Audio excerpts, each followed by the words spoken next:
Gempar, puluhan tentara gugur Israel umumkan kalah telak di Gaza.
Puluhan tentara Israel gugur lagi. Perdana Menteri Zionis Benjamin umumkan bahwa ini kekalahan paling telak dalam perang melawan Hamas di Gaza.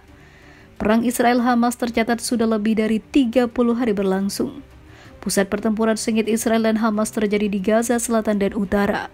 Dalam 24 jam terakhir ini, 10 tentara Israel telah tewas dalam pertempuran darat, termasuk seorang kolonel pemimpin pangkalan depan dan letnan kolonel pemimpin resimen. Reuters menyebut bahwa ini merupakan perang terburuk Israel sejak 31 Oktober. Saat itu 15 tentara Israel terbunuh dalam operasi penyergapan Hamas. Sehingga sudah puluhan lebih tentara Israel gugur dalam peperangan melawan Hamas sejak gencatan senjata usai. Dan hingga saat ini perang Israel-Hamas di Gaza masih terus berkecamuk. Jumlah tentara Israel yang gugur masih akan terus terjadi berlanjut semakin banyak. Padahal sehari sebelumnya Dewan Keamanan PBB telah mendesak gencatan senjata sepenuhnya. Ditambah lagi Presiden Amerika Serikat Joe Biden menyebut Israel telah kehilangan dukungan internasional sebanyak-banyaknya. Biden mengatakan Perdana Menteri Israel Benjamin Netanyahu bahwa menurutnya ia harus mengubah pendekatan jika tidak ingin terlambat dan kalah telak. Menurut Biden, ini adalah cara perang terkonyol dengan menargetkan warga sipil. Netanyahu merespon bahwa dirinya tidak peduli meski dunia internasional tak lagi mendukung Israel. Ia menegaskan Israel akan terus melakukan serangan sampai pihaknya menang. Kami tak akan mundur sampai akhir, sampai kemenangan, sampai Hamas kami musnahkan. Kelekar Netanyahu dengan pidatonya. Namun faktanya, Israel harus kehilangan banyak sekali tentaranya. Selain itu, dengan sombong, Benjamin mengatakan, siapapun tak bisa menghentikan Israel. Saya sampaikan ini di tengah penderitaan luar biasa, juga di tengah tekanan internasional. Tak ada yang bisa menghentikan kami, ucap Bibi atau Benjamin. Reuters merinci bahwa tentara Israel yang tewas di medan perang terbanyak di distrik Seija di Gaza Utara. Hamas melakukan penyergapan di saat tentara Israel sedang mengevakuasi kelompok tentara lainnya. Hamas pun mengklaim sampai kapanpun Israel tidak akan pernah bisa menaklukkan Gaza. Menurut sebuah pernyataan, Hamas menegaskan invasi darat Israel hanya menjadi sia-sia dan penderitaan bagi pihak Zionis. Semakin lama kalian berada di sana, semakin besar kerugian dan kematian kalian. Kalian akan keluar dari sana sembari membawa kekecewaan dan kerugian, jelas Hamas. Pemimpin Hamas Ismail Haniyah dalam saluran televisi mengatakan bencana besar bagi Israel masuk ke Gaza. Ia pun menyangkal rencana Netanyahu yang ingin menghabisi Hamas di Gaza hanyalah sebuah angan-angan belaka. Mantap, ratusan tentara Rusia sudah tiba amankan Golan dari Israel, para tentara IDF malah kabur.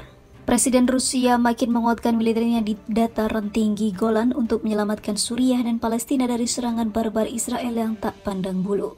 Namun kini dengan kedatangan Rusia, para pasukan Israel dikabarkan dibikin ketakutan dan mulai mundur bersiap meninggalkan Golan. Sebab Rusia telah menjadi terkenal dengan militernya yang sangat luar biasa hingga membuat para tentara IDF ketakutan. Diberitakan dari situs Turkiye Newspaper melaporkan video rekaman yang disiarkan Russia Today menunjukkan kehadiran pasukan Rusia di sepanjang garis perbatasan Israel. Pasukan Rusia, salah satu negara besar yang menuntut Israel menghentikan genosida di Gaza, telah merilis video yang menunjukkan kehadiran tentara Rusia di dekat dataran tinggi Golan, imbus situs itu. Menurut Turkiye Newspaper, video tersebut yang nampaknya direkam oleh tentara Rusia membawa pesan bagi Israel bahwa Rusia bisa terjun ke dalam perang kapan saja. Pada saat yang sama, pasukan Rusia sampai saat ini masih ditempatkan di Suriah dan dapat dengan mudah mengakses perbatasan Israel, terutama karena Zionis baru-baru ini mengebom Damaskus dan dikecam oleh Presiden Vladimir Putin. Sebelumnya Rusia mengumumkan tidak akan pernah mengakui kedaulatan Israel di dataran tinggi Golan, dan belum lama ini seorang anggota parlemen Rusia menegaskan masalah tersebut. Hizbullah makin beringas bikin tentara Israel ngap-ngapan setelah 2 pangkalan militer Zionis rata dengan tanah. Tentara Israel dibikin geger dengan serangan mendadak Hizbullah pada 2 pangkalan militer sekaligus yang menyebabkan lenyapnya senjata Israel dan juga pada tentara yang menjadi korban, sehingga keberlanjutan perang saat terganggu. Dan akibat serangan milisi Lebanon itu yang seperti kiamat di siang bolong. Sebelumnya Hizbullah Lebanon dalam pernyataan yang dikeluarkan pada hari Rabu menyatakan bahwa serangan tepat mengenai sasaran di pangkalan Mitat dan Ramia yang menimbulkan kerugian besar bagi militer Zionis. Perlawanan Islam Lebanon pada Kamis pagi menargetkan posisi militer dan juga peralatan rezim Zionis di sekitar pangkalan militer Ar-Rahab dengan 2 roda Borkan atau dengan 2 rudal Borkan. Hizbullah Lebanon menegaskan operasi ini menimbulkan korban jiwa dan juga kerusakan pada rezim Zionis. Hizbullah Lebanon menargetkan posisi militer Israel di utara wilayah pendudukan setiap hari bersamaan dengan dimulainya operasi Badai Al-Aqsa yang dimulai 7 Oktober lalu dan kejahatan mengerikan rezim Zionis di jalur Gaza. Seperti diketahui, selama beberapa hari terakhir, tentara Israel menargetkan wilayah perbatasan Lebanon dengan serangan artileri dan dibalas oleh Hizbullah dengan menghabisi 2 pangkalan militer milik Israel.